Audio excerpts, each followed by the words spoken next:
ভাই সেই ওয়েদার বাইরে, চল দুধ চা খেয়ে আসি। ভাই যে লোকটা গরুর দুধ বের করার আবিষ্কার করছে ও তখন গরুর সাথে কি করার ট্রাই করতেছিল?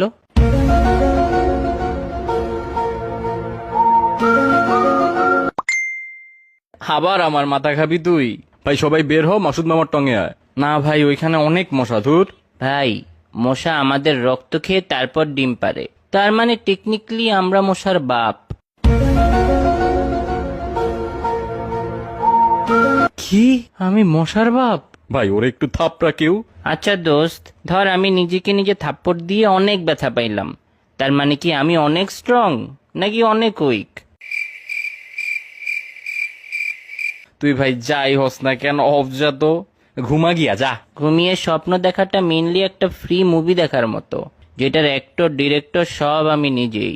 ভাই তোর মাথায় কি কোনো নর্মাল কথা আসে না কখনো? ওরে থেরাপিস্ট দেখাইতে হবে ভাই। ভাই ভেবে দেখছস, ব্রেন নিজের নামটা নিজেই ইনভেন্ট করছে, আবার নিজেই নিজেকে স্টাডি করে। মেবি আল্লাহ তোর ব্রেনটা বানানোর সময় একটু বেশি এফোর্ট দিয়ে দিছে ভাই। তোর না পরীক্ষা, পড়তে বস গিয়া, প্র্যাকটিস কর যা। ভাই কথায় আছে প্র্যাকটিস মেক্স এভরিওয়ান পারফেক্ট, আবার এটাও কথায় আছে নোবডি ইজ পারফেক্ট। তাহলে প্র্যাকটিস করে লাভটা কি? হ্যাঁ কি ভাই, সব প্রোডাক্টেরই ব্যাড রিভিউ আছে, কিন্তু প্যারাশুটের কখনো ব্যাড রিভিউ হবে না। হ্যাঁ, কেন?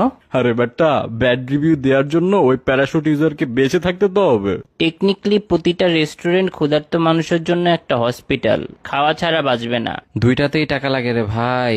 পৃথিবীতে মানুষই একমাত্র প্রাণী যে টাকার বিনিময়ে বেঁচে থাকে।